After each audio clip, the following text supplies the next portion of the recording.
Olá, muito boa tarde para você que nos assiste. O Consulta ao Doutor já está no ar. Hoje, para fazer o nosso quadro jurídico aqui do Consulta ao Doutor, o seu direito, aquele grande tira dúvidas que você participa, o programa e o quadro, ele é feito por você, então aproveita. Também a gente fala de suplementos e fitoterápicos para mulheres acima de 40 anos e ainda hoje um bate-papo sobre a síndrome do envelhecimento precoce bucal. Aproveita a oportunidade e participe a partir de agora através do nosso WhatsApp. O telefone é 11 3337 5886. 11 3337 5886. Nós estamos em todas as redes sociais, lá no Instagram, @TVHit, no Facebook é Hit TV Oficial. E para assistir e acompanhar toda a nossa programação ao vivo, pelo site www.hittv.com.br. Eu também estou nas redes sociais, por lá eu aguardo a sua participação sobre os temas de hoje e também sugestões de temas para as nossas próximas entrevistas. Com o meu nome no Instagram e também no Facebook, Denise Luque, você me encontra. Começa o programa de hoje com o nosso quadro jurídico Seu Direito. Roda a vinheta. Agora, Seu Direito, com o advogado Leonardo Girundi. E com muita alegria eu recebo o nosso advogado, o doutor Leonardo Girundi. Que alegria ter você aqui, doutor. Alegria minha. Se tivesse me falado que era pra vir com a blusa combinando com o olho, eu tinha escolhido outra. Obrigada. Eu não sabia, eu não estou na paleta, Eu já vim combinando, né? Coisa boa, é bom pra começar a segunda-feira. Doutor, é muito bom ter você aqui para fazer aquele grande tira-dúvidas, né? Aquela oportunidade, a gente sabe da dificuldade que existe de ter ali um profissional capacitado para dar aquele aconselhamento, fazer uma consulta jurídica. Sim. Eu tenho falado isso aqui, porque advogado acaba que você passa em qualquer lugar, alguém tem uma pergunta para você, pede para você dar só uma olhadinha num documento e esse é o teu trabalho. É verdade, né? Esse é o teu trabalho. É verdade, então, é isso mesmo. é que a gente saiba que assim como tem consulta médica, tem consulta com o advogado também, né? Verdade. E saber dessa importância, o advogado é sempre o primeiro juiz da causa, a gente aprendeu aqui. Exatamente, né? Para saber se mesmo. vale a pena, se a gente tem direito ou não. A gente acha, às vezes, que tem ali um monte de direitos, mas será que a gente cumpriu os nossos deveres para pleitear aquilo também, né? Exatamente. Então, todo é esse isso mesmo. pensamento, Perfeito. poder ter um advogado é fantástico. Vale E a pena, aqui, vale a pena. aquele grande tira-dúvidas que eu adoro. Se vocês soubessem o quanto eu aprendo, vocês sabem, né? Porque vocês estão aqui junto comigo. Então, a gente aprende junto Todos sobre as nós questões de aprendemos, direito. né? Eu falo o seguinte, todo mundo tem que aprender um pouquinho todo dia, né? Para se melhorar. Nós temos que crescer e melhorar em todas as áreas da nossa vida. Ser o melhor pai, ser o melhor marido, né? Ser o melhor profissional na sua área. Deus nos chamou para isso, para sermos destaques e influenciadores naquilo que fazemos. Então, em qualquer uma das áreas, você tem que melhorar. E no direito, a gente sabe que é o que está escrito lá, mas quando o caso se apresenta da maneira prática, quando você tem um caso concreto, Muda quantas coisas parecidas a gente já viu aqui, mas que um detalhe. Faz toda a Uma diferença. informação, pronto, muda tudo, vai para um outro lado, é uma outra questão, precisa saber mais um detalhe, É né? verdade. Posso começar? Vamos lá. Vamos lá. Primeira perguntinha. Olá, boa tarde. Meu nome é Ana Carla, moro em Santo André, no ABC aqui de São Paulo. Moro há 3 meses de aluguel. Ontem, a cuba da pia da cozinha caiu dentro do armário e descolou. A proprietária mandou eu arrumar. Tem que trocar o móvel todo, porque molhou, enfim, teve muita avaria. Tá certo isso? Eu que tenho que fazer essa troca? Obrigada. Difícil essa questão, porque envolve outras questões. Por quê? Porque, inicialmente, por causa do prazo, é um prazo muito curto, a responsabilidade é do proprietário do imóvel. Não é factível que uma pia quebre por causa de uma má utilização em 3 meses.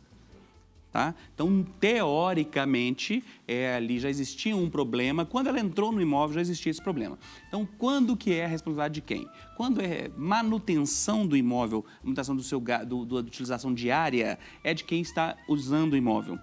Quando é um problema crônico do imóvel ou uma situação grave por um acidente da natureza ou situações maiores, né, um acidente específico, né, por exemplo, um carro trombou e quebrou o muro, essas situações são do proprietário. Ok? Então, é a responsabilidade da propriedade do imóvel. Então, nesse exemplo, teoricamente, é do proprietário. Por que teoricamente? Porque ela pode ter usado indevidamente. ela pode ter colocado um peso superior àquilo que é permitido, que é possível naquela cuba, e isso gerou a situação. Se ela não utilizou, ela estava lá sem usar a pia e de repente aconteceu o problema, demonstra claramente que já vinha com esse problema. Então, quem tem que arrumar é o proprietário. Ela arrumando o imóvel, eu aconselho que às vezes ela faça o conserto por causa do prazo, porque não dá para você ficar na sua casa sem a cuba. Então, você pega as notinhas, o ideal é que você faça 3 orçamentos, tá? Utilize ali o menor orçamento ou o melhor orçamento, que às vezes a diferença é pequena, mas um tem um prazo mais curto para a solução do caso. Então, você usa ali o melhor orçamento para aquela situação e contrate o serviço e peça para a proprietária pagar ou descontar do aluguel que você paga. Né? Se não for feito um acordo em relação a isso, ingresse judicialmente que você terá seu direito garantido. Mas quando você fala depende, o peso que colocou também vai muito... Porque quem mora de aluguel tende também a achar que tudo é o proprietário que precisa arrumar. Mas se você exagerou, a gente sabe que às vezes o próprio móvel não é de excelente qualidade, então ele aguenta menos do que uma coisa que tem mais estrutura, né? Às vezes não caiu só a cuba, descolou o armário inteiro, né? Então, a gente não sabe exatamente o que aconteceu, a gente só tem um relato. E por isso que essa questão de manutenção é bem interessante. Lâmpada é um bom exemplo, lâmpada. Você está ali usando o imóvel há 1 ano, a lâmpada queima. Com certeza. E cabe a quem trocar? Você vai trocar a lâmpada. Agora, você entrou e teve um problema na fiação, quer dizer, tem 30 dias que eu estou aqui, e deu um problema crônico em toda a fiação do imóvel. De quem que é a responsabilidade? É do proprietário. Quer dizer, já existia um problema, não foi porque eu fiz. Ah, mas eu peguei o meu secador e coloquei na tomada 220 e queimou. Você que fez a ação errada. E aí você é responsável e não o proprietário. Então, o direito também tem muito de bom senso, né? Tem muito de bom senso. Ter um bom contato, Sim. Poder ter uma relação amistosa. Então, a gente passou pelo período da pandemia, onde tinha o índice que regia lá o aumento dos aluguéis e que boa parte negociou esse valor numa boa, porque viu que realmente, olha, passando por aquela situação, não ia dar para reajustar tanto, assim. Sim, é verdade. Aí você pensa, olha, já aconteceu isso, né? Então, o proprietário foi bacana. Sim. Você tá vendo que o preço do aluguel para os imóveis que estão entrando ali tão diferentes do seu, já estão mais altos, e ele não está fazendo questão de aumentar esse tanto, então também é da nossa, assim, né, consciência, também não exagerar. E quem tudo quer, faz a manutenção, nada tem. Então, cuidado. Isso cuidado. mesmo. E além disso, da mesma forma que você medir, você será medido. Isso mesmo, muito legal. A segunda pergunta, boa tarde. Tenho um apartamento que meu pai comprou e colocou no meu nome. Sou casada em comunhão total de bens. Caso meu marido venha a falecer, tenho que dividir com os filhos dele? Interessante. Por que é interessante? Porque ela tem vários desdobramentos. Primeiro fala que tem um imóvel, começa com esse termo, né? Tem um imóvel que o meu pai colocou no meu nome. Então, a gente não consegue entender se o pai colocou no seu nome por algum motivo ou se ele te deu o imóvel. Às vezes o pai comprou o imóvel e por alguma situação pessoal ele colocou no seu nome, porque ele estava divorciando, porque ele queria fugir do fisco. Então, não dá para entender o que quer dizer isso. Então, vamos fingir que nada disso aconteceu e vamos só para a segunda parte da pergunta, que é o seguinte: comunhão parcial ou comunhão universal de bens ou total de bens. Faz toda a diferença. Eu falo sempre isso, gente. Casamento é um contrato. É um contrato bilateral rescindível, porque você pode rescindir, você pode divorciar. Então, é um contrato. E falo mais, é o contrato mais complicado que existe na nossa lei. Por quê? Porque dentro do Código Civil é o contrato que tem maior número de artigos destinados a como deve ser feito. Inclusive, no Código Civil fala quem pode casar e quem não pode casar. Tem pessoas que não podem se casar. Tem. O genro não pode casar com a sogra. O pai não pode casar com a filha. Aquele que é casado não pode casar com outra pessoa. Existe a bigamia, é proibido. Então, existem regras. E não é aconselhado certos casamentos. Então, tem lá assim, quem não deve se casar. O Código Civil também trata disso. Pode, mas não deve. Não deve. Quem não deve se casar? Quem ainda não fez a partilha dos bens. Você fez o divórcio, ou se tornou viúvo, e não fez ali o inventário, então não fez completamente a partilha dos bens. Então, você não deve se casar, porque vai virar uma bagunça. De quem que é esse patrimônio? Agora é meu também, é seu, para evitar isso. E o Código Civil trata, inclusive, do prazo de 9 meses. Tem aquele prazo de, olha, quem se tornou viúva, mulher com viúva, com menos de 9 meses, ou divorciou com menos de 9 meses, é ideal que não se case. Não deve se casar porque poderia estar em gestação. É uma questão da lei antiga, né? Porque hoje, qualquer faz exame, você detecta a data, sabe tudo. Apesar que esse negócio está meio bagunçado, infelizmente. Então, tem isso tudo no Código Civil. Então, o casamento é um contrato. E eu falo isso tudo porque as pessoas não dão valor real a isso. Tá? Por quê? Porque você escolhe um regime de bens e não tem noção do que é o regime de bens. Você não escolhe e acha que não escolheu, mas escolheram por você. Está lá escrito no documento. E eu falo que se regime fosse bom, o regime de casamento não chamava regime. Adoro então, isso. Cuidado com o regime de bens. Nesse caso específico, era o regime de comunhão universal de bens ou o regime total. Então, todos os bens que você ganha do seu pai por doação antes ou depois do casamento é também do cônjuge. Então, se o cônjuge falecer, ele recebe esse bem, os filhos que são só dele recebem esse bem. Essa é a dúvida da nossa telespectadora. Falei isso tudo para falar o seguinte, os filhos dele recebem. Então, tem muitas situações complexas no direito de família. Dentre elas, podemos fazer uma doação para os filhos de um bem. Você pega o seu bem, compra um apartamento e doa para a filha. E fala, filha, case com regime de separação total de bens. Aí a filha casa com o regime de separação total de bens. E está casada. Aí você doa o imóvel. E fala assim, ó, só que você não pensa que ela pode falecer antes. Se ela falecer e estiver casada, esse bem vai para o marido.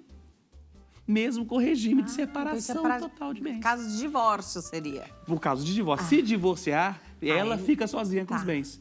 Tá? Então, você pode pôr algumas cláusulas nesse termo de doação. Você pode colocar, por exemplo, a cláusula de incomunicabilidade. Você pode colocar a cláusula de retorno. Caso o seu filho faleça antes de você, que doou, o bem volta para você. Tá. Então, tem muitas situações. Então, por isso que falamos, consulte um advogado especialista na área que pode fazer toda a diferença para ter dor de cabeça ou não no futuro. Existe ainda essa coisa de comprar um imóvel, coloca usufruto de tal pessoa? Existe isso, hein? Existe. E é interessante porque quem participa do nosso programa Seu Direito fala usufruto. E não... Tem gente que fala uso campeão, né? Fala uso campeão, eu tenho uso campeão, estrupo. Não, aqui fala correto. Então é usufruto. Então o que é usufruto? O bem é de alguém, mas quem usa o fruto, usa o bem... Tá? É outra pessoa. Então, é muito comum o pai, por exemplo, doar o imóvel para alguém e ser o usufrutuário. Ele fica usando o imóvel. Tá? Como se dele fosse. Como se dele fosse. Tá. Porque quem é dono, propriedade, a pessoa pode usar, gozar e fruir. Ele pode usar o bem, ele pode desfrutar dos frutos daquele bem e ele pode fruir, ele pode vender. Isso é o proprietário. Quando ele doa e faz a cláusula de usufrutuário, o uso ele destinou para outra pessoa. Perfeito. Então, quer dizer, eu sou o proprietário, mas eu estou deixando no usufruto dos meus pais. Então, enquanto os pais estão vivos, eles usam o imóvel. Eles faleceram, volta para você todos os direitos de proprietário. Muito legal. Por isso que é bom ter um advogado, né? Parece complexo, né? É complexo. Não é fácil. É muito complexo, mas a gente vai entendendo aos poucos. Tem mais pergunta do público? Vamos colocar na tela, por favor? Muita participação chegando. Boa tarde. A empresa me desligou. Eu, com doenças ocupacionais, como devo proceder? Tenho relatórios e atestado de 15 dias.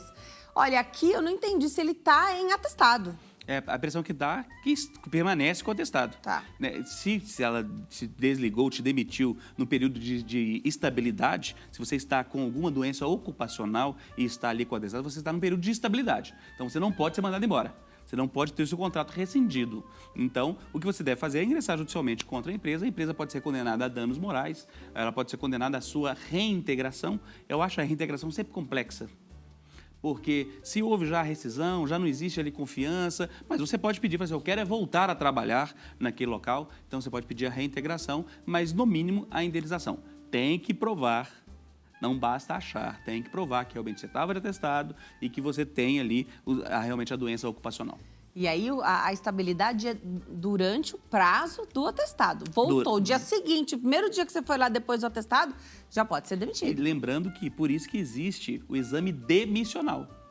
Tá. Existe o exame médico admissional e o demissional. O periódico. O periódico. O periódico que a gente vai de tempos em tempos. E o demissional. O demissional é para quê? Para provar que você não tem aquela doença mais. Entendeu? Tá. Então, teoricamente, o empregador tem direito, é direito do empregador, ele rescindir o contrato no momento que ele quiser. desde que não seja nesses períodos de estabilidade. Tem vários. A questão do atestado, quando a pessoa está gestante. Então, tem algumas situações que é o momento de estabilidade. Tirando esses momentos de estabilidade, o empregador ele tem a autonomia de demitir. E sem motivo nenhum, gente. Por isso que chama demissão imotivada. Perfeito. Quer dizer, não tem motivo. Cabe a esse empregador pagar todos os seus direitos. Então, ele paga ali todos os seus direitos, né? E poderia fazer a rescisão. Então, tem que provar essa situação. Faz o exame demissional. Provou que não tem a doença mais. Fala assim, olha, o que ela tinha? Ela tinha uma doença, estava enjoada, estava com uma situação específica, estava com a febre, com a gripe, estava com o Covid. É um atestado de 10 dias. Estava lá, não tem mais a doença. Agora, no caso, ali é uma doença ocupacional, LER. Então, são situações... pelo esforço repetitivo, né? Exatamente. Então, tem situações mais complexas que tem que demonstrar o seguinte, que não houve uma redução laborativa, né? A pessoa não perdeu a capacidade de trabalho por causa do seu trabalho. Porque aí pode dar uma sensação seguinte, ela reduziu essa capacidade de trabalho por causa do trabalho e aí tem a estabilidade nesse sentido. Porque se o médico, nesse momento do exame médico demissional, constatar que a pessoa ainda está debilitada, ela não podia ainda ter voltado a trabalhar. Sim. Já fez o atestado de 15 dias, entraria na caixa, como a gente chama, Exatamente. Já vai direto para o INSS. Tá? E dá novo atestado para a pessoa. E ao contrário do que as pessoas pensam, a gente já teve a oportunidade de conversar com médicos do trabalho aqui, profissionais que atuam nessa área, fazendo o exame admissional, periódico e o demissional. Isso é extremamente irresponsável da parte deles. Com certeza. Né? Então ninguém está brincando de, mas é que foi rapidinho ali a consulta, ele é treinado para fazer isso. Ele vê aquilo o dia inteiro. É a responsabilidade dele aqui, então se ele disser que você está apto a voltar a trabalhar, assim deve ser. E se você, por um acaso, discordar disso, aí tem outras maneiras de seguir. Mas ele é médico, ele atua nessa área. Exatamente. Né? Exatamente. Há muita responsabilidade aí em fazer esse trabalho. Tem mais perguntinha? Vamos colocar na tela? Vamos ver se a gente dá conta dessas perguntas? Não, tem muito aí. Gilberto, aqui de São Paulo. Boa tarde a todos. Doutor, apareceu na minha conta um empréstimo consignado do banco que nunca solicitei. Que medidas posso tomar? Isso vai me requerer um processo judicial? Obrigado. Obrigada, Gilberto. Ótima pergunta, Gilberto. Na realidade, não. Às vezes, não precisa. Sempre falamos isso. A justiça é o último caminho, gente. Primeiro, a gente tenta resolver amigavelmente, diretamente. Isso gera menos custo, menos dor de cabeça, menos estresse. E, às vezes, a solução é ótima. Tá? Então, o melhor caminho é documente aquilo que aconteceu no seu extrato bancário, faça o contato direto com a instituição, mostrando que isso aconteceu, não fazendo ali a notificação que você não reconhece aqueles débitos ou aquelas situações ou aquele empréstimo especificamente, e aí o banco vai tomar algumas medidas, que são alertas de segurança, né? Então, às vezes, alguém usou o seu cartão, vai perguntar se você estava com o cartão emprestado, se você emprestou a senha para alguém. Então, o banco vai apurar essa situação. Apurando que existe fraude, o banco vai mandar a cobrança para você. Não tendo fraude, cabe ao banco restituir o valor todo. Lembrando que isso aí é direito do consumidor. Então, o ônus da prova é do banco. Tá? Se o banco não resolveu amigavelmente, você pode fazer um boletim de ocorrência daquele fato e você deve buscar a justiça para ter seu direito garantido. O Juizado Especial do Consumidor, por exemplo, até 20 salários mínimos, você não precisa nem de advogado para buscar os seus direitos. Me preocupa bastante a questão dos aplicativos dos bancos, que de vez em quando aparecem do nada na tela. Você quer um empréstimo? Você dá um enterzinho lá. Você tá com pressa? Às vezes até tá no lugar errado o aceite e a recusa. Sim. Que a gente está condicionado. Acostumado. Normalmente o aceite fica do lado direito e a recusa do lado esquerdo. Sim. Né? Então, às vezes, vem até trocado ali esse... Ótima talvez para enganar, para dificultar. Sim. Eu nunca passei adiante, né? Mas eu sempre me preocupo. Tem que prestar muita atenção, porque se você dá o aceite, hoje tudo é tão rápido, tão automático. Pronto, disponibiliza ali o valor que você nem queria, nem pediu, você só estava com pressa acessando o teu aplicativo do banco. Exatamente. Busque o seu banco. Lembrando que essa situação é complexa, a tecnologia vem para nos ajudar. E os bancos digitais também nos ajudam nisso. Então, eu não estou falando aqui contra o banco digital, mas essa é uma situação complexa do banco digital, porque não tem uma agência, não tem uma pessoa para, sei lá, conversar. Né? O banco, os demais bancos. Então, se você não é muito afeito a questões digitais, tome cuidado a essas situações de dar enter ali rapidamente, porque você não tem nenhum endereço fisicamente para ser atendido, né? E a gente sente falta disso, né? Então, às vezes, você ir lá, quando antigamente você ia no seu gerente, né, mostrava, era mais prático e era um assunto que se resolvia mais rapidamente, ok? Mas você optou por um tipo de instituição por causa do custo. Então, houve a redução do custo, com isso há uma redução de serviços. Né? Por que o banco digital é mais barato? Porque não tem agência, porque tem menos funcionários. Né? Não é à toa. Não é à toa, é matemático, né? E por que esse banco é mais caro? Porque ele tem mais agência, ele vai te dar esse... Então, você faz questão disso? Então, pague mais por esse serviço. Isso. Mais uma perguntinha? Vamos colocar na tela, as perguntas chegam através do WhatsApp. Ivani, de Goiás. Boa tarde, doutor Leonardo. Alugo uma área para plantio de mandioca por um período de 4 anos. Corro o risco do locatário requerer uso capião? Boa pergunta, Ivani. Uso capião sempre tem pergunta aqui no consulta. É verdade. Não tem risco. Se você tem um contrato, não tem risco. Então, primeira coisa é isso, tenha o contrato documentando aquela relação. Se existe um contrato de locação da área, não corre o risco de pedido de uso capião. O uso capião só é permitido, inclusive o tempo ali é curto demais, né? Porque, teoricamente, é um imóvel rural, então o tempo é maior. Para uso urbano, o período pode ser até de 5 anos para pedido de uso capião. Mas é uma área onde não se sabe quem é o proprietário. Você pede uso capião quando você usa uma área, uso capião, né? Você usa uma área sem reconhecer quem é o dono. Eu não sei quem é o dono. Eu até achei no cartório o nome de alguém, mas nunca ninguém veio aparecer aqui. Ninguém nunca questionou, ninguém requereu a posse ou a propriedade desse imóvel. Eu uso esse imóvel que há 10 anos, então vai ser ingresso somente pedindo o uso capião daquela área. Paga tudo que está ali, né? Paga como proprietário.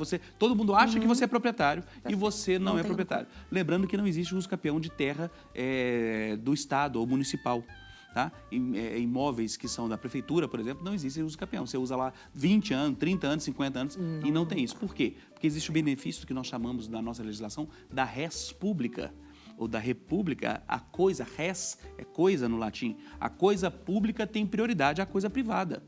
O Estado não tem capacidade de vigiar tudo, mas não é por isso que ele vai perdendo as coisas. Por quê? Porque quem contribui...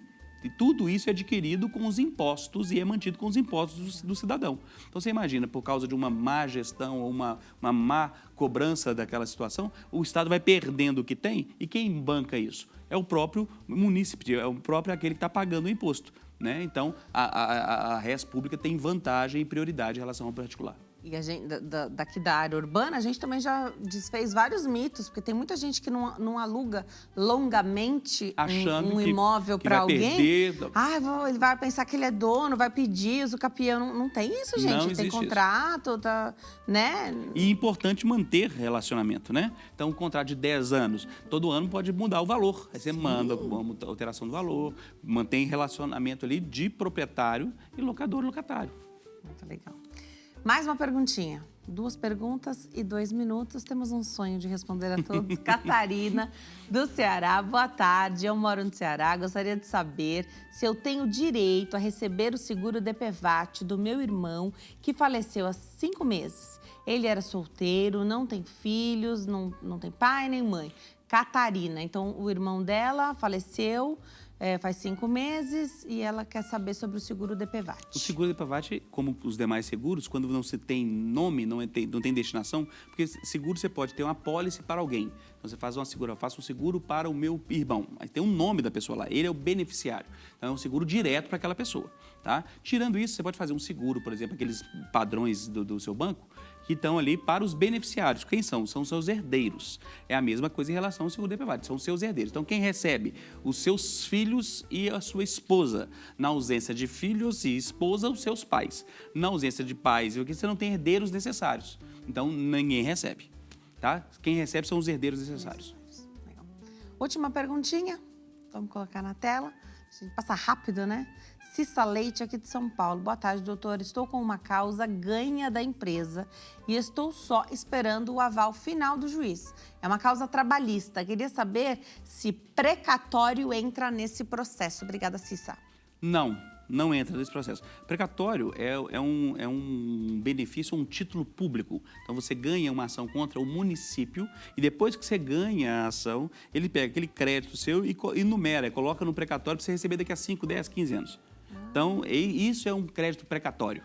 que eles falam, eu tenho um precatório, o que é isso? Você tem um benefício do Estado, o Estado te deve R$1 milhão. Aí você colocou lá, na hora que vira precatório, tem um número Uma e fala, você entra nessa fila. Dali, se é uma causa trabalhista, eu imagino que seja uma causa trabalhista contra uma empresa. Então não é numerado. Na hora que chegar no final ali, o juiz vai mandar executar diretamente a empresa para você receber. Legal. Tá? E lembrando que causa trabalhista também é alimentar. E crédito alimentar tem prioridade em todos os demais créditos. Ótimo. Então, corre na justiça. É bom ter um advogado Celery. que possa te ajudar, né? Precisa, vale a pena. Lembrando isso, gente, aqui a gente dá dicas, né? Aqui dá dicas. Então, tem situações muito específicas. O que nós aconselhamos sempre é você procurar um advogado da sua confiança. Né? Tem aí na sua cidade um advogado da sua confiança. Então, é importante. Aqui a gente dá dicas do seu direito. Mas isso não substitui o profissional que será o seu profissional. Obrigada, doutora. Adoro quando você vem. Para participar do programa é fácil. Toda vez que a gente está no ar, você manda sua mensagem através do WhatsApp. Mas dá para fazer isso agora, para você participar semana que vem? Claro que sim. No Instagram do doutor, @LeonardoGirundi, @LeonardoGirundi, ou através do e-mail seudireito@rittv.com.br. seudireito@rittv.com.br. Quanto mais informação você conseguir passar aí sobre o caso, melhor, tá? Que aí o doutor consegue ter uma visão mais ampla aí. Por mais que seja muito difícil, mesmo assim, a distância. Obrigada por ter vindo. Adoro Privilégio. aprender com você, doutor. Muito bom. É sempre uma alegria estar aqui, poder chegar nessas milhões de casas, né? Já responde gente do Brasil todo, isso é muito legal e é um grande privilégio. Sabe muito. Nada pega, doutor Leonardo Girundi aqui. Nada. Qualquer tema, qualquer pergunta. Jesus amado. Realmente é surpreendente, viu? Adoro. É professor, né? Professor, eu sempre falo que é professor. Sai da situação e consegue dar a resposta. Obrigada, parabéns pelo seu trabalho. Privilégio. Doutor está nas redes sociais também para a gente se manter atualizado com muito posicionamento. A gente vai para o intervalo. No próximo bloco, o bate-papo é sobre suplementos e fitoterápicos para mulheres acima de 40 anos. Até já.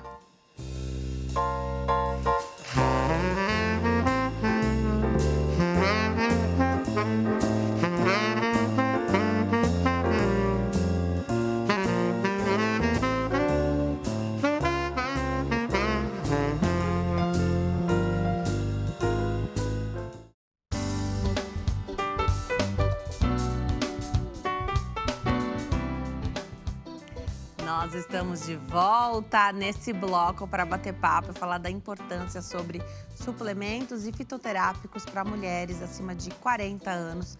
Aproveita a oportunidade para tirar sua dúvida através do nosso WhatsApp. O telefone é 11 3337 5886. Nossa convidada é a doutora Silmara Spinelli. Eu tenho a maior alegria de recebê-la aqui. Eu aprendo tanto. Ela é farmacêutica, bioquímica, formada pela Unesp, especialista em farmacêutica, esteta e dermaticista. Sabe muito, doutora. Adoro quando você vem, aprendo muito.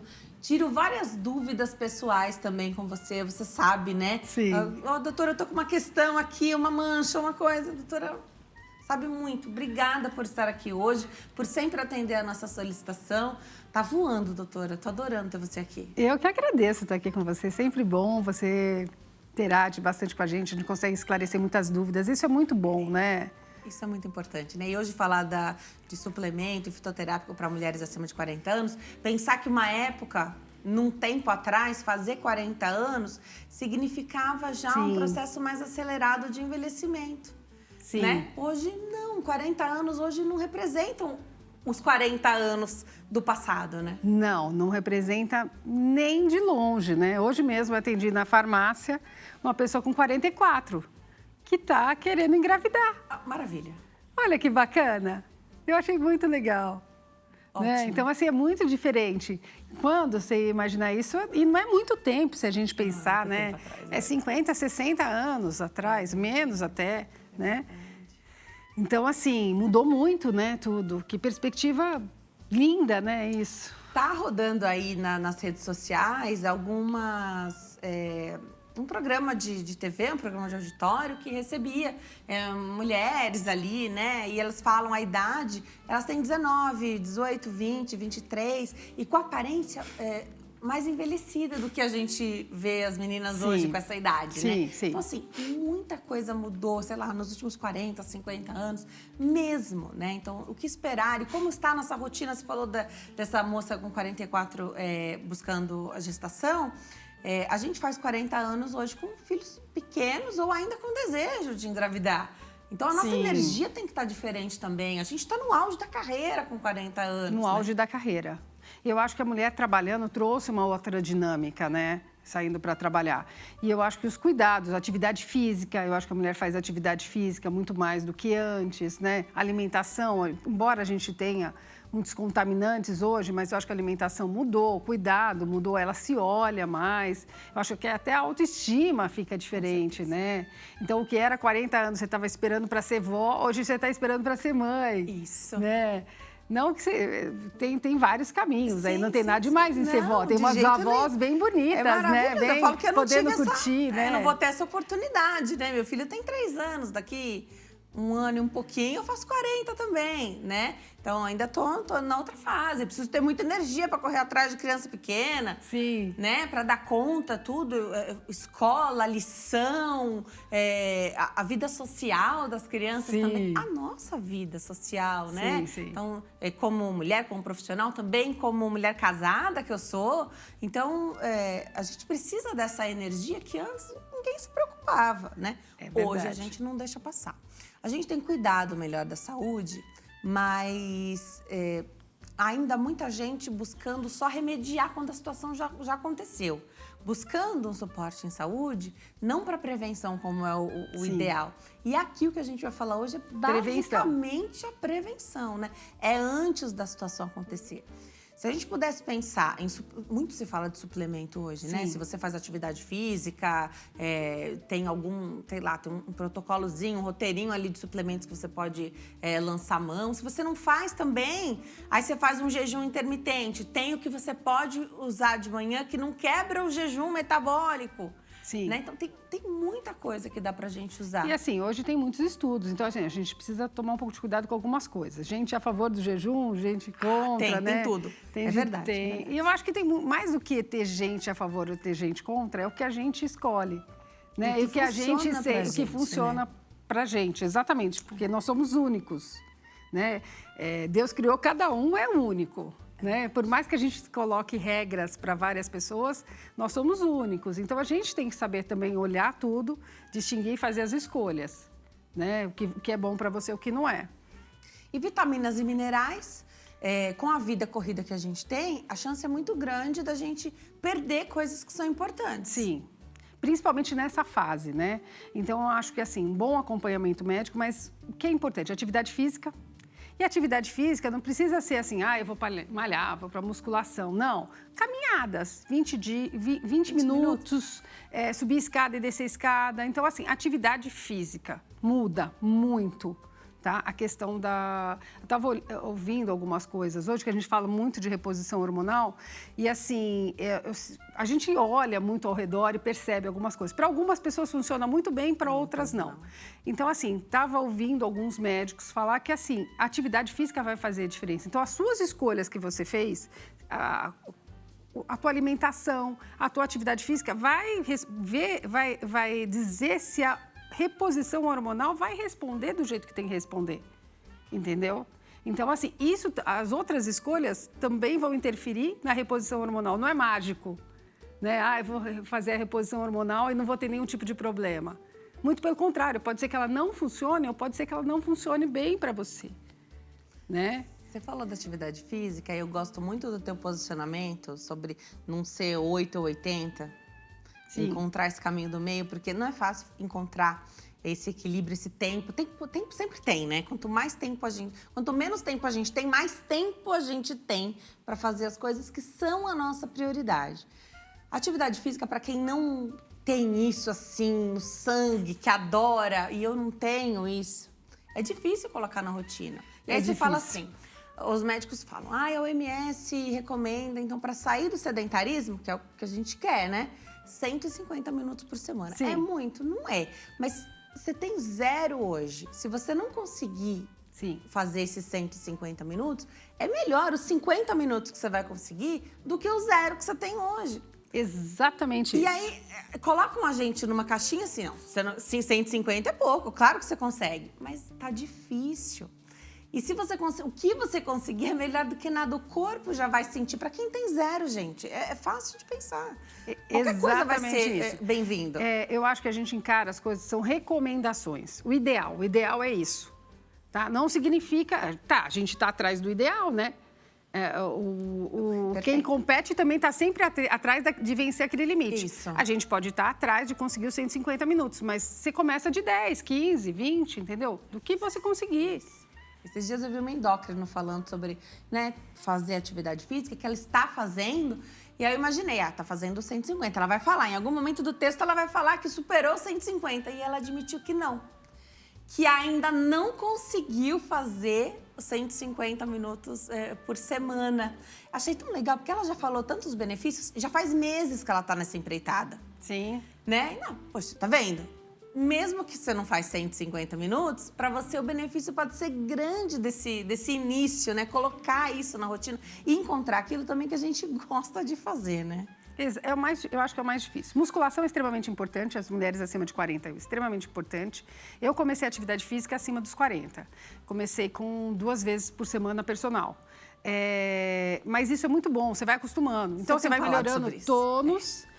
E você tem uma performance, quando você vai fazer atividade física, que o pessoal às vezes... você está um pouco acima de peso, não vai ter, né? Mas como você faz atividade física há muito tempo, você tem, né? Porque a habilidade, a flexibilidade... Então, isso é muito bom. É fazer atividade física para você conseguir ficar bem mais velho, né? Conseguir fazer as coisas básicas. É o que a gente quer, né? É isso. É sobre isso. Independência, é a questão do equilíbrio, que é muito importante. Equilíbrio, extremamente importante. A gente não pensa em fazer, né, assim, na nossa idade, a gente pensa em fazer atividade física para melhorar, mas principalmente é para que a gente não caia lá na velhice, né? Para melhorar essa questão do equilíbrio, para que a gente consiga vestir as nossas roupas, né? Para não lesionar, porque às vezes a pessoa fala, vou fazer 150 minutos. Isso. Só que ela não preparou, não se preparou. Aí lesiona, aí não vai poder fazer nada. Então, assim, tem que ser as duas coisas. Vai devagar, vai fazendo a caminhada, aí vai começando a fazer um pouco de musculação, né? Aqueles exercícios dos velhos nos parques. Funciona, é bom, legal. Movimenta. Legal, né? Ótimo. Tem que começar de algum jeito e tem que olhar o benefício lá para o futuro, né? A gente já colhe os benefícios mais cedo, mas o objetivo principal tá mais lá para frente. Tá mais né? para frente. Tá. Vamos falar dos suplementos e dos fitoterápicos que você mais aprecia, que você tem visto aí fazer mais sucesso. Muita gente hoje fala de fitoterápico como sendo uma alternativa, como sendo algo que... eu não posso fazer determinado tipo de tratamento, mas não preciso ficar sem. Eu tenho fitoterápico. Então, acreditando, dando crédito aos fitoterápicos que, outrora, não tiveram essa importância, né? Sim. Hoje eles têm comprovação, né? Então, assim, eles vão funcionar estimulando de alguma forma, porque a gente perde estrogênio e progesterona. Então, ele vai estimular esse estrogênio. Então, ele vai diminuir os calores, todos os sintomas da menopausa.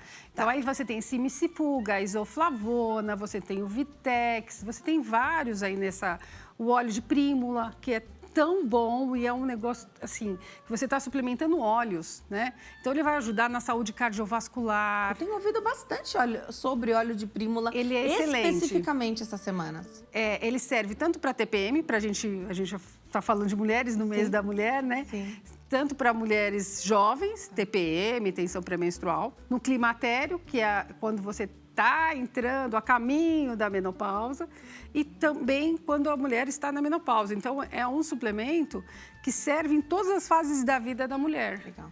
Eu acho que é o mais completo de todos, o óleo de prímula. São formulações que a gente pede para fazer, manipular. Eu posso me consultar com a farmacêutica para ter essa fórmula. De repente, né? Eu sei que elas podem ser vendidas prontas. Sim. Mas aí, por exemplo, eu quero tudo numa fórmula só. Ver se dá para juntar tudo. Dá para fazer desse jeito? Precisa do receituário médico? Como que funciona? Os fitoterápicos, a maioria se consegue. Você tem que ter farmacêuticos especialistas em fitoterapia, né? Nutricionistas também hoje têm especialistas em fitoterapia. E alguns médicos, não são todos que entendem de fitoterápicos. Eles entendem mais da parte de alguns que já têm na drogaria, né? Mas hoje você tem uma complementação, uma suplementação que dá para ser mais completa. Então, por exemplo, uma mulher precisa de magnésio, do complexo B, da vitamina D. Então, algumas suplementações dá para deixar você muito melhor, né? Sem tantos sintomas de menopausa, né? Como você falou no começo, a gente não come direito, não se alimenta, está numa poluição, tudo isso. Então, assim, outras coisas também para suplementar, antioxidantes que vão te melhorar, né? Melhorar o seu sono, várias coisas que você consegue para melhorar. Perto dos 40, então 37 e 40 a mais, uma queixa que é bem frequente aqui é sobre a falta de energia, assim, disposição. Então, o pessoal diz assim, preciso tomar um multivitamínico. A gente sabe que o multivitamínico da farmácia tá lá, também tem sua função, mas ele é o mesmo para mim, para você, Sim. E as nossas necessidades podem ser diferentes, né? Tem algo que possa dar essa energia? E aqui pensando, né? Você foi ao médico, você vai anualmente e nada ficou muito fora ali do que seria normal. Então, você não tem uma situação hormonal que você precisasse repor ou vigiar ou pensar sobre. Situações, assim, de vitamina no exame não aparece tanto. É mais a sua queixa mesmo. Tá, tem sim.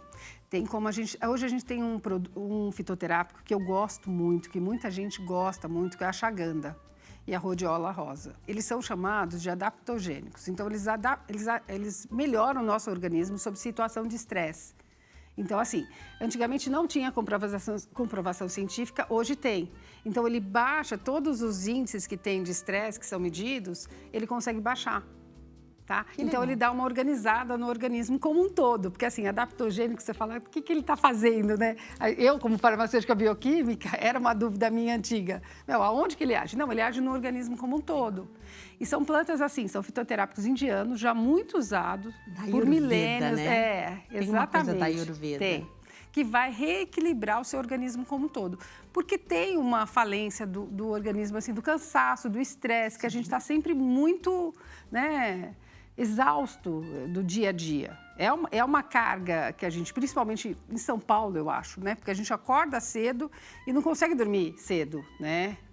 E aí, depois não consegue dormir. Vou falar do sono também. Se tem aí algo pra gente regular o sono, mas me chama muita atenção, eu perguntei essa coisa da energia, porque tá muito em alta hoje se falando sobre pessoas jovens tomando remédios que têm sua finalidade, mas que não tem indicação para aquelas pessoas que estão usando muitas vezes, que servem para te ligar, te acordar. Aí você toma, você acorda, vive ali, tem uma vida no corpo, esse remédio de umas 12 horas. E você sofre de insônia, você toma esse remédio para acordar, você toma um outro para dormir. Então, você precisa basicamente de 2 remédios para viver bem. Para viver. E isso é muito ruim. Então, primeiro que esses remédios são super controlados. Sim. E que eles têm efeitos colaterais, eles têm suas indicações e a gente não pode negligenciar isso. Sim. A pessoa não tem a prescrição médica, compra de maneiras estranhas, assim, de jeito que a gente não sabe como que a pessoa consegue o remédio. É caro. Sim. E ainda tomar o remédio para dormir, que muito tem se falado, se provocaria demência ou não, se a gente deveria fazer o desmame desse remédio para dormir, que essa é a grande preocupação aí dos profissionais da saúde. Então, tem sim como adaptar o teu corpo e te ligar durante o dia para que você possa fazer suas atividades. Tem sim, tem vários fitoterápicos, esses adaptógenos, tem outros que Extremicel Nutri, que é um outro produto, que esse você consegue só em farmácia de manipulação, que a gente tem umas proteínas de choque que elas protegem o nosso organismo do estresse. E quando a gente está sob estresse, até o teste que eles fizeram foi sobre ressaca, bebida e tomando ou não suplemento. Diminui os efeitos colaterais, porque quando você bebe, o organismo entra no estágio de estresse, né? Então, melhora a sua performance, o resultado, essa canseira. Eles diminuíram os efeitos, por exemplo, de ressaca, né, que você tem. Esse medicamento diminuiu, esse fitoterápico diminuiu. Então, ele trabalha no estresse, sobre qualquer tipo de estresse. Eu gosto muito dele, muito. E o sono é muito importante. Extremamente importante. Dormir bem, acordar disposto, ter aquela sensação de ter dormido bem. Quando você acorda e está descansado, que é queixa, assim, a gente tá focando hoje em mulheres, né? Em mulher, até acho que a gente dribla melhor essa sensação de não dormir o tempo suficiente. Mas é queixa, assim, de mulheres, de homens também, claro. Não importa se você conseguiu dormir o número de horas ou não, você acorda muito cansado, muito exausto, acorda com dor de cabeça. E aí tomar remédio, você não tá buscando a causa do problema, você não tem indicação para tomar remédio, então você também não tem receita, não tem como adquirir esse medicamento. Tem fitoterápico ou algo que a gente possa fazer através dessa suplementação, através desse cuidado, que à noite, então, a gente sentiria nosso sono, induzir ao sono e dormir muito bem? Então, falou muito da melatonina durante muito tempo. Hoje você tem alguns fitoterápicos que também vão estar ajudando da mesma forma, um efeito igual da melatonina. Você vai ter a vitamina B6, o magnésio, tá? Triptofano e hidroxitriptofano, que também vão estar ajudando a melhorar o nosso funcionamento cerebral, geral, o sono. E aí você tem os fitoterápicos tradicionais, que eu também gosto muito, a camomila, a cidreira, a passiflora, a valeriana, o mulungu, que também vão ajudar nisso. Tá? Então, como um todo, o ideal é você ter aquele sono de quando a gente era criança, que dá aquele sono assim, pesado, que você vai dormir. Esse é onde você vai dormir. Mais pesado e vai ter o sono profundo e reparador, que esse é o importante, né? Você ter um sono reparador. Mas a mulher tem muita dificuldade de dormir porque tem o calor nessa fase, né? Você tem algumas coceiras, que pode ser da menopausa, que a gente acha que não, tem muitos efeitos da menopausa. Problemas gástricos, você pode começar a perceber que as pessoas acima dos 40 têm alguns problemas. E as mulheres um pouco mais até. Refluxo? O refluxo seria uma outra doença, mas você tem um mal-estar, né? Que pode ser também da menopausa. E aí, assim, uma digestão mais lenta, mais devagar, né? Então, assim, tudo isso afeta teu sono. Às vezes você come um pouquinho mais tarde, né? E aí você começa a ter um monte de coisa, né? Um que trata o calor, outro que é a digestão, o outro que... Então, assim, é tentar descobrir o seu caminho para que você possa diminuir esses efeitos, né? Às vezes o Vitex, a Simicifuga já vão repor esse estrogênio e vão diminuir esses problemas, tá? Se você conseguir por aí, você vai tomar uma coisa só. Tá. Você não vai ficar tomando um monte, né? Repondo isso. Mas às vezes a pessoa não adere encontra. ao tratamento, né? Quanto mais produto tem que usar, aí não adere tanto. Você para, esquece, não sabe para que é cada... Então, aí eu acho que o ideal é assim, você fazer uma reposição hormonal, mesmo que seja natural, para você começar. A tintura de amora, muito legal. Então, você tem algumas coisas muito naturais que você vai dosar a tintura na dose que vai ser boa para você. Agora, tem alguma explicação de por que, para mim, por exemplo, pode fazer muito efeito esse tratamento natural e para outra pessoa só funciona a reposição sintética mesmo, só funciona o remédio alopático? Tem explicação para isso? E, se tiver, tem como reprogramar esse corpo? Porque seria tão bom se antes de precisar fazer outros tratamentos, a gente pudesse primeiro lançar mão do que é mais natural. Quando é possível fazer isso, claro, né? Então, nós estamos falando de situações aqui mais de prevenção ou de aliviar sintomas ali de coisas bem tranquilas. Mas tem uma explicação para isso? Então, são os fatores genéticos. Então, você tem algumas enzimas que degradam o medicamento. Então, alguns têm mais dessa enzima, outros não. E, fora isso, tem o seu histórico de vida. Por exemplo, uma criança, você tem filho, né? Tratou sempre com homeopatia, nunca vai tomar uma dipirona, ela vai ter um efeito... Né? Máximo da dipirona. Muito diferenciado, porque isso também vai desenvolvendo ao decorrer da vida. Quanto menos remédio, quanto menos a gente se expõe aos remédios, então mais efeito eles vão fazendo, né? Às vezes a gente fala, como farmacêutico, orienta, olha, se puder usar isso mais pra frente, se você puder usar esse creme mais pra frente, mesmo coisa tópica, né? Isso agride mais, depois lá na frente não vai estar fazendo o efeito que deveria. O pessoal acha que, né, é exagerada e tal. Mas o ideal é você usar mais fitoterápicos, mais coisas naturais, porque vai te ajudar lá na frente quando você precisar, para que os seus medicamentos ou os fitoterápicos te ajudem mais, né? Entendeu? Então, pensar nas crianças, né? Pensar nas crianças hoje, porque a gente já veio de como era antes, tinha menos estudo, Tinha menos né? estresse. Então, assim, se bem que a homeopatia, hoje a gente passa por uma fase complicada da homeopatia. Sim, hein? sim. Muito desacreditada. E é uma especialidade médica. Na verdade, assim, tem menos médicos, eu acho. Tem poucos médicos especialidade. da homeopatia. Tá, São os mais antigos que ficaram. E, na verdade, em São Paulo, a gente sempre teve uma... Eu, particularmente, acho isso. Não sei, meus colegas homeopatas podem não achar, né? Em São Paulo, a gente sempre teve uma dificuldade. Porque o médico homeopata para estar o tempo inteiro. A homeopatia, eu sou especialista em homeopatia. Para estar o tempo inteiro com você. Para você nunca precisar de alopatia. Né? Na Europa e lá fora funciona um pouco diferente. Então, assim, eles têm protocolos. Então, você começa com homeopatia e fitoterápicos. Ah, eu estou numa crise de bronquite, por exemplo, de asma. Então, eu vou tentar tem um tempo, tudo com protocolo. Tá. E aí, eu vou entrar num corticoide se for necessário.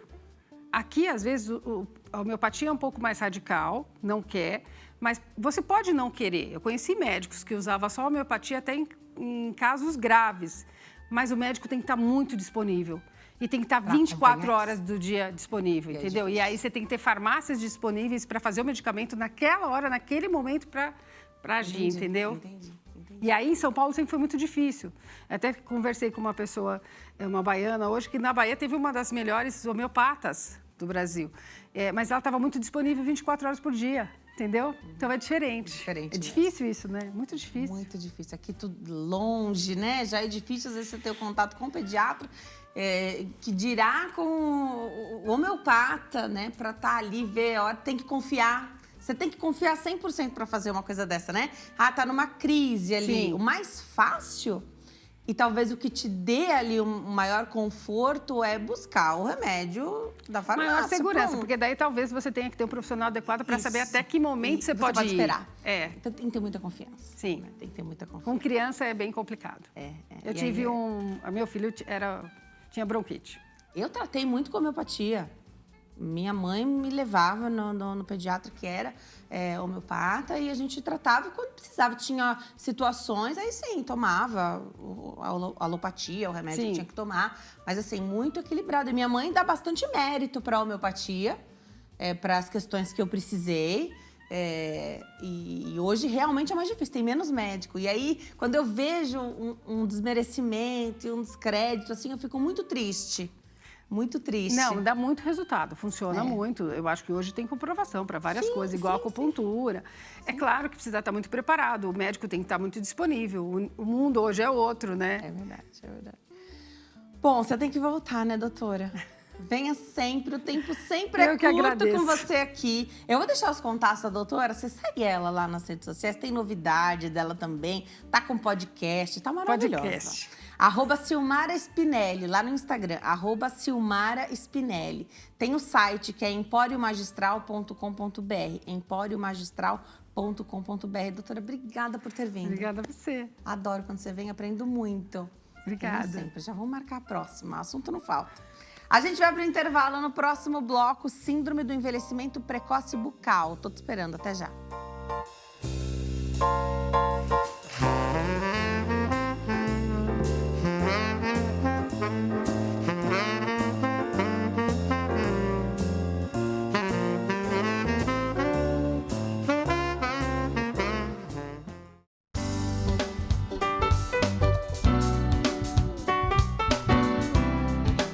Agora sim, para falar da Síndrome do Envelhecimento Precoce Bucal, nosso convidado, doutor Fernando Ferraz, cirurgião dentista. Doutor, obrigada por ter vindo, é uma alegria te receber aqui. Muito bom, muito bom. Esse tema, eu vou já começar pegando um link da Silmara, que foi brilhante. O que seria essa síndrome que tanto estamos falando? Sempre teve nos nossos consultórios os pacientes com esse problema da síndrome, que é uma doença multifatorial que atinge os dentes. Então a Silmara fez a menção sobre o sono, você também, sobre a dieta. Tudo isso tem a ver com essa síndrome que acomete milhares de pessoas no mundo, nós brasileiros também. O sono cada vez pior. A dieta, a gente está tentando melhorar, né? Falamos de academia, a Silmara se posicionou, você também. Então tudo isso acaba incomodando e danificando essa questão do esmalte do dente, que é o que a gente vai falar bastante hoje aqui. Tá. E é algo que a gente pode ver?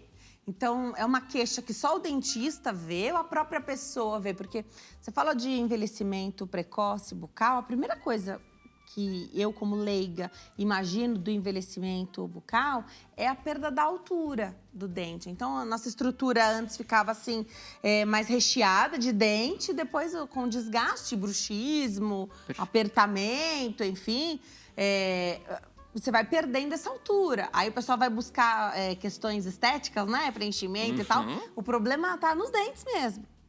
Exatamente. A gente consegue fazer um autoexame. Legal. Até a gente convida o espectador. Os dentes que mais atingem essa síndrome são os pré-molares. Então, bem aqui lateralmente no fundo, se a gente reparar lá na raiz, tiver mais amarelada, uma gengiva que subiu, a sensibilidade, se a gente tem a perda dessa posição ponta de nariz, queixo, por causa do ranger dos dentes, você aí pode ser um forte candidato a essa síndrome que a gente está falando aqui. Claro que esse tratamento é multifatorial, a gente já fala também como que a gente vai tratar isso. Primeiro é a gente fazer o diagnóstico, é o teu dentista diagnosticar isso e talvez você no espelho já prestar essa atenção. Opa, minha raiz está um pouquinho mais exposta, eu tenho uma sensibilidade, eu vou usar uma escova, uma pasta X.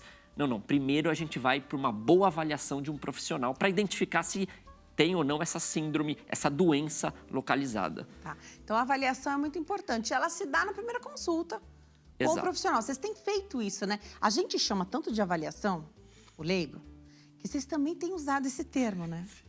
Sim, é uma consulta, né? Avaliativa. Isso, legal. Que a gente vê toques. Então, assim, essa síndrome, ela vai desde um ranger dos dentes, que a gente tem todos os dias, um apertamento, essa questão do sono, se eu tomo um medicamento à noite ou não. Isso na anamnese, nessa primeira avaliação, o teu dentista tem que estar ciente, você precisa comunicar a ele. Não só está doendo esse dente, como que é teus hábitos? Porque a síndrome do envelhecimento precoce tem muito a ver com hábitos.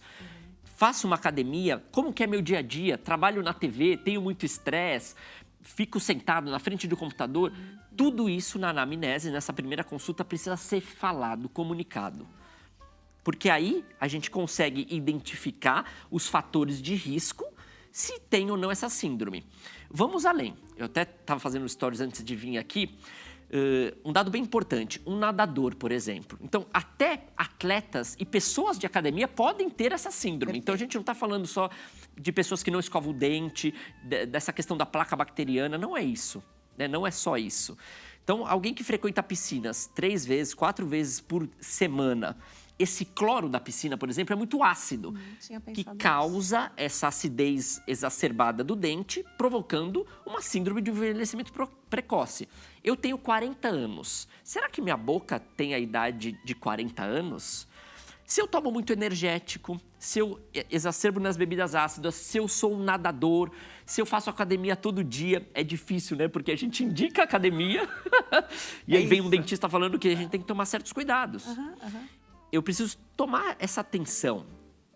Claro que a estética, a função do corpo, a gente quer melhorar a qualidade de vida, mas uma avaliação, um diagnóstico com o teu dentista faz total diferença, porque a boca é fechada. Mas até para, por exemplo, lançar a mão, eu faço crossfit, aquele levantamento de peso, vou ranger bastante ali os dentes, porque pego aquele peso, né, muito forte, né? Aquela coisa que você entrega tudo. Você pode usar uma placa para seus dentes não estragarem. Exato, claro, um protetor bucal ali. E ciente do problema, você vai estar mais atento também. Entendi. E aí vai mais vezes fazer esse cuidado com o dentista também. Porque o que eu tô pensando aqui, doutor? Tem muita gente que tá longe do dentista, eu não sei nem te falar quantos anos, talvez faça mais de uma década. E eu falei da avaliação porque a pessoa pensa que ela vai chegar no dentista e ela vai fazer todos os tratamentos na primeira consulta e que vai ficar tudo muito caro. Então, assim, mesmo que você tenha uma série de coisas para resolver, tem sempre o que é mais urgente, o que você realmente precisa resolver e aquilo que você pode planejar, organizar. E quando a gente usa esse termo, né, avaliação, parece que desmerece um pouco porque é uma consulta, mas é só uma forma de calma. A gente só vai ver, né, sei lá, se vai escanear o dente, ou se vai enxergar tudo ali o que você precisa e te dizer, olha, a gente tem que começar por onde? Às vezes você pensa que faz tanto tempo que você não vai ao dentista, que você tá cheio de coisa para fazer, às vezes nem tem. Às vezes você vai precisar fazer uma limpeza que todo mundo precisa 2 vezes por ano. Exato. Tem essa questão, né, da odontologia ter um custo alto. Isso afasta muito as pessoas de nós. Isso é nítido, né? Sim, e é muito, mas é muito mais, é caro, a gente sabe que é caro, mas é muito mais do nosso pensamento. No nosso pensamento é sempre mais caro do que é de verdade. E se eu vou sempre, eu nunca vou ser pega de surpresa. Claro, fica barato, né? É. A prevenção ela é mais barata. E é isso, a gente tem que se comunicar no teu dentista que nesse mês, nesse ano, eu vou dar prioridade a X fator. Claro que ele vai te posicionar, vai te fazer um tratamento, um planejamento do teu caso e a gente vai pontuando. Vamos começar por isso? Eu faço muito isso no consultório. 2024 vai ser o seu ano de colocar implante, ponto. Tá. Depois a gente pode colocar as coroas. Entendi. Você pode, inclusive, por etapas daquilo que você precisa fazer. Porque o financeiro não pesa. E aí não fica aquele orçamento, aquela avaliação com aquele custo mega alto. Então, isso pode ser comunicado. Às vezes, teu dentista consegue te ajudar, fazendo boletos, dividindo... Vocês, hoje, é claro que essas coisas mudaram também, né? Então, antigamente você tinha menos possibilidade. Hoje você tem, da questão, falou do boleto, dá para fazer longamente, né? Dependendo dessa conversa, do quanto vai custar, da tua necessidade versus possibilidade, né? É porque o profissional da saúde, o dentista, ele tá lá, sendo íntegro, falando dos teus problemas bucais. E ele é a gente serve vocês. E aí vocês, às vezes, podem pagar de tal forma... E tem que ser bom para ambos, se não afasta, eu entendo. Muita gente me procura lá, poxa, mas há um parcelamento, e tem gente que às vezes não consegue fazer 3, 4 vezes. Antigamente, em 10, 15 anos atrás, era 3, 4 vezes e ponto, no máximo. Entrando aqui mais essa parte de negócio, mas porque tudo isso vai refletir também. Você buscando mais o dentista, você está longe dessa síndrome.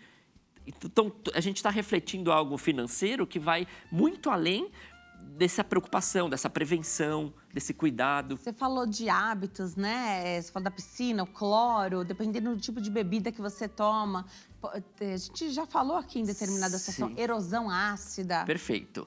Eu vou além. Hoje está muito em alta os jovens fumar aqueles vapes, aqueles cigarros eletrônicos. Aquilo não podia nem vender, né? É proibido. Proibido. O advogado estava aqui, a gente, não pode vender.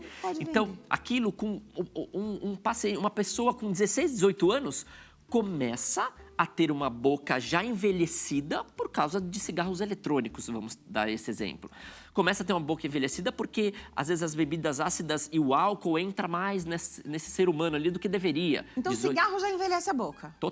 Totalmente. Tá. E os eletrônicos, ou piores ou iguais do que o cigarro É por convencional. isso que tem falado, até pior do que os cigarros tradicionais, Fora né? para a parte cardíaca, tem várias pesquisas nos informando. Isso é uma realidade.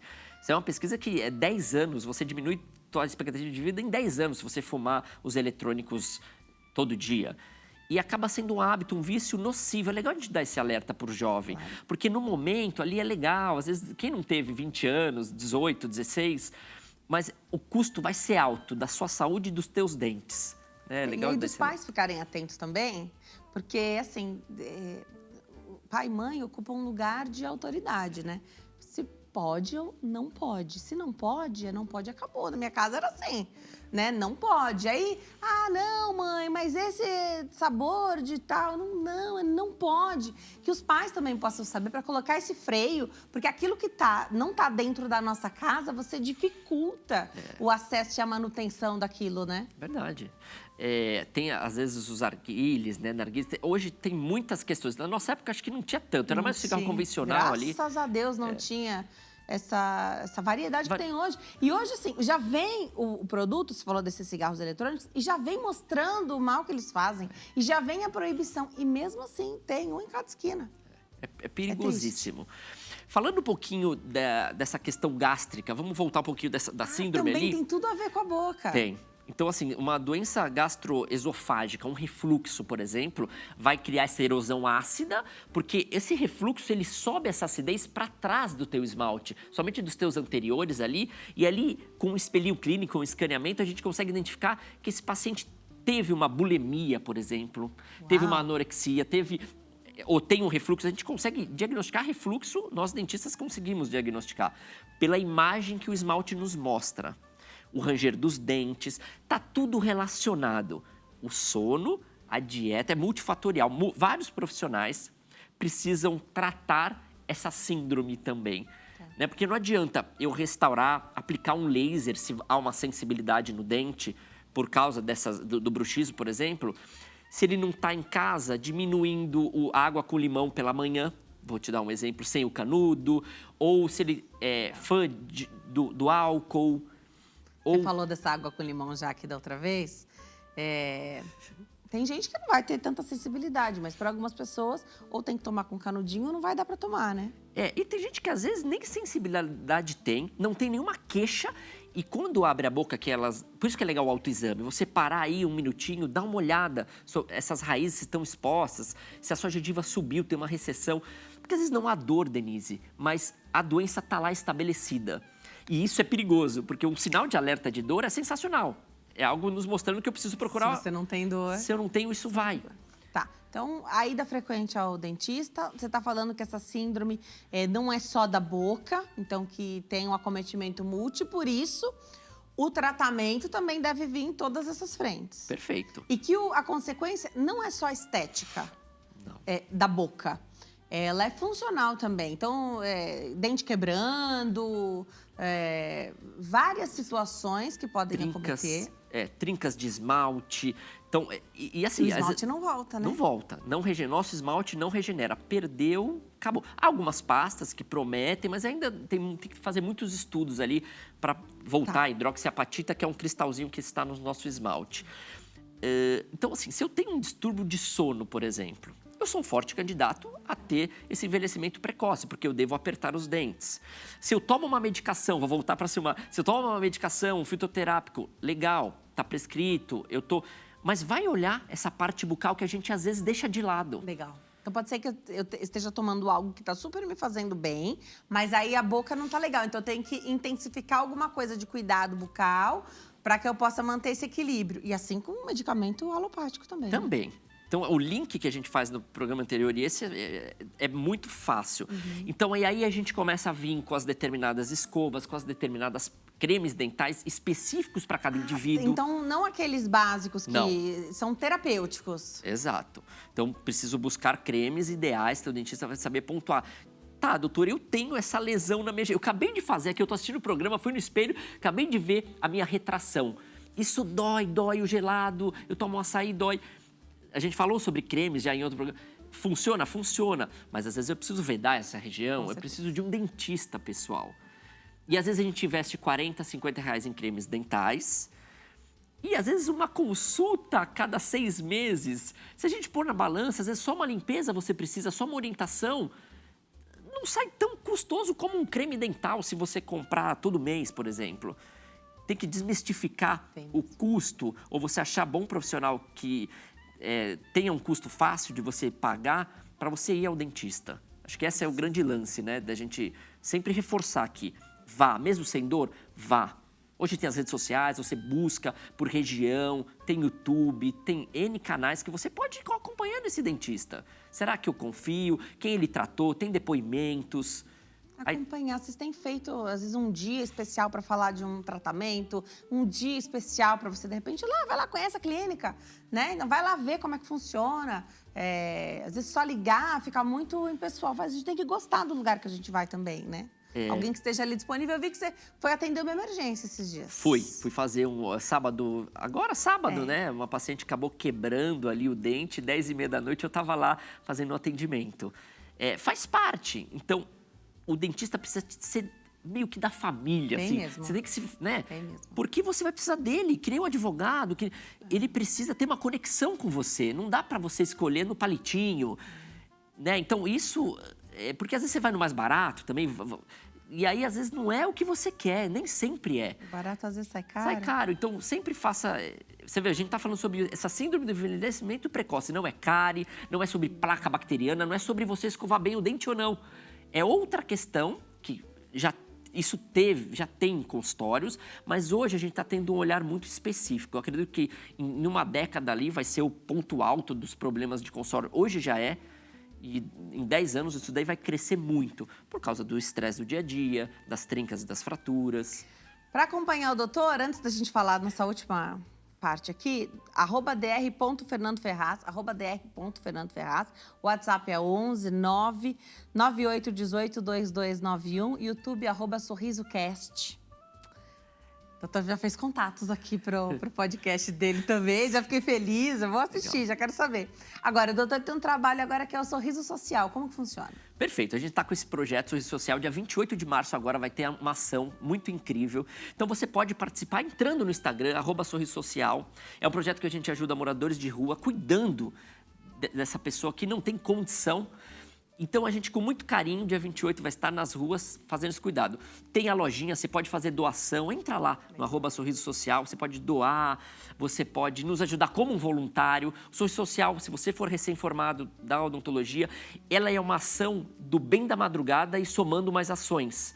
Então, se de repente você não tem uma profissão, mas você quer ajudar, entra no Sorriso Social. A gente pode linkar o Somando Mais Ações para você ajudar a gente também, com uma palavra, às vezes com a sua vontade. Tanta já coisa é que dá para benefício. fazer, né? Tem. Tanta coisa que a gente pode ajudar, doar o nosso tempo. É. Já é fazer muita coisa. Tem muita gente que precisa de você aí que está nos E assistindo. que trabalho bonito, porque dentista, a gente falou, né? Tem a coisa do caro. Então, como é que faz um morador de rua? Fica sem esse trabalho, né? Alguém precisa voltar os olhos para essa população também, né? É um atendimento que a gente faz lá, tem escovódromos, a gente está Legal. com uma ação bem legal também, que se Deus quiser a gente vai conseguir atender mesmo essa Legal, galera. legal. Então estamos bem motivados. Muito legal. Os contatos, doutora, a gente já passou. Volte sempre. Um beijo para sua família. Venha sua esposa da próxima vez aqui também. Traz as crianças. A gente fica aqui, vai ser bem divertido. Combinado, sempre um prazer estar aqui. Obrigado sempre pela oportunidade. A gente que agradece, viu? Obrigada, parabéns pelo seu trabalho. A gente fica por aqui, segunda-feira. Segundou. Boa semana para nós. Até amanhã. Tchau.